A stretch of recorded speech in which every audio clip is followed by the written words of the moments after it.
আজকে আপনাদেরকে দেখাবো পারফেক্ট তিল্লি ভুনা। তো তিল্লি ভুনা আমি কিভাবে করলাম সেটাই আপনাদের সাথে শেয়ার করব। তো প্রথমেই আমি তিল্লিগুলোকে ভালোভাবে সিদ্ধ করে ছোট ছোট করে কেটে নিয়েছি।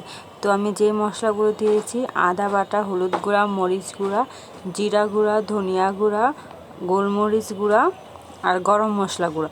কেন আমি এগুলোকে ভুনা করব তাই আমি সবগুলো গুঁড়া মশলা ব্যবহার করেছি। আপনারা চাইলে বাটা মশলা ব্যবহার করতে পারেন।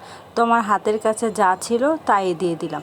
তো একবারে হলো বাসায় এই রেসিপিটা রান্না করে দেবেন, অনেক মজা লাগবে। তো আমি এগুলোকে ভালো মতো মশলা মিলিয়ে নিলাম।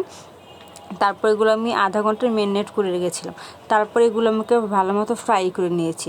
তারপর আমি যা যা মশলা দিয়েছিলাম সেগুলোকে আমি আবার পরে দিয়ে ভালো মতো মশলাগুলো কষিয়ে তারপর আমি তিলি ভাজাগুলো দিয়ে দিলাম। বিশ্বাস করুন রান্নাটা অনেক মজা হয়েছে। আপনারা একবার হলো বাসায় ট্রাই করে দেখতে পারেন। তো এইভাবে তিলি ভুনাগুলো আমার হয়ে গেছে। আমার ভিডিওটা যদি ভালো লাগে তো আপনারা অবশ্যই আমার লাইক কমেন্ট করে আমার পাশে থাকবেন। তো লাস্টে আমি আপনাদের খাওয়ার ভিডিওটা দেখলাম যে মানে রান্নাটা এত মজা হয়েছিল যে একদম ভাজা ভাজা করে করছিলাম। তো আলহামদুলিল্লাহ তিল্লি ভুনাটা অনেক মজা হয়েছিল। আজকের মতো ভিডিও এই পর্যন্তই। আল্লাহ হাফেজ।